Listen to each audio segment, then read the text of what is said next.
Good morning. বৃষ্টি ভেজা সকালে তোমাদেরকে জানাচ্ছি গুড মর্নিং। তো আশা করি সবাই ভালো আছো, আর আমিও খুব খুব ভালো আছি। আর এটাও আশা করছি তোমরা সবাই হাসি খুশি আর আনন্দে আছো।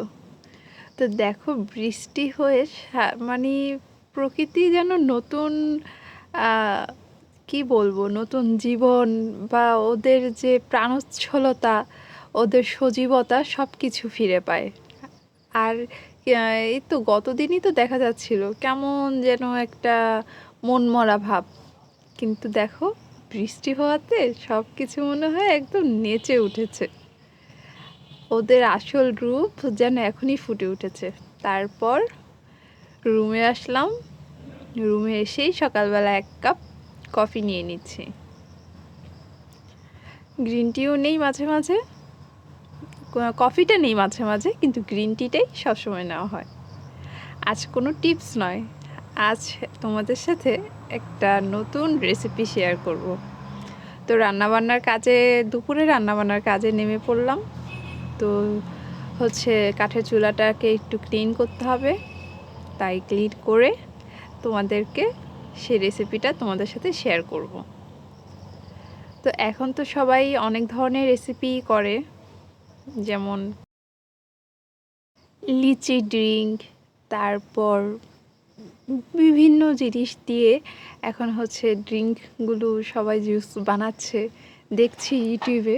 তো আমিও আমার নিজের মন মতো একটা করছি। এটা অবশ্য ঝড়ের দিনে আমার বরমশাই আমাকে খাইয়েছিল, তো সেখান থেকে আমার খুব ভালো লেগেছিল।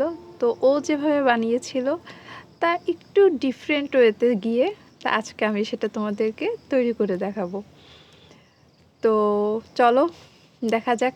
আর এই কথা বলতে বলতে আমার এই কাজটাও কমপ্লিট হয়ে গেল। এখন এটা শুকানোর পালা। আর এর মাঝে আমি তোমাদের ওই রেসিপিটা শেয়ার করি। প্রথমেই হাঁড়িতে 1/2 লিটারের চাইতে একটু বেশি, এখানে আমি প্রায় 700 ml মতো পানি নিয়েছি। তারপর দিলাম 2 টেবিল স্পুনের মতো চিনি। আর এখন এটা হাই ফ্লেমে রাখবো, চুলার আঁচটা অপেক্ষা করব পানিটা ফুটে আসা পর্যন্ত। এবার দেখো পানিটা ফুটে এসেছে। তো এখন আমি এটার মধ্যে দিয়ে দিব তালের শাঁস বা তালের বিচি বা যেটাই বলো। এটা আমি কিউব করে কেটে রেখেছিলাম, তোমরাও যেভাবে ইচ্ছে সেভাবেই কেটে রাখতে পারো। তো এখন আমি একটু লো ফ্লেমে রাখবো চুলার আঁচটা।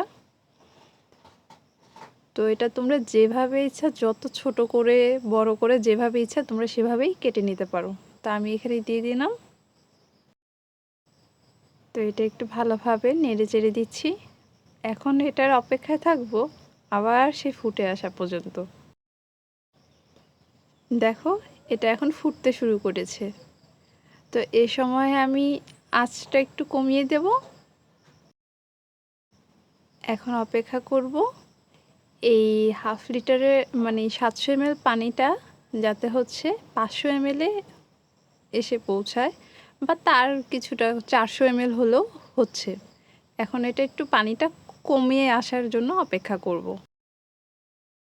দেখো এখন পানিটা অনেকটাই কমে এসেছে। এখন আমি এটা ঠান্ডা হওয়ার জন্য রেখে দিব। তারপর আমি একটা বোতলে ভরে নেব। এই যে বোতলে ভরে আমি এটা ফ্রিজে রেখে দিয়েছিলাম। তো দেখো কত সুন্দর দেখাচ্ছে, আর খেতেও কিন্তু হ্যাপি টেস্টি, একদম ড্রিঙ্কর মতো খেতে।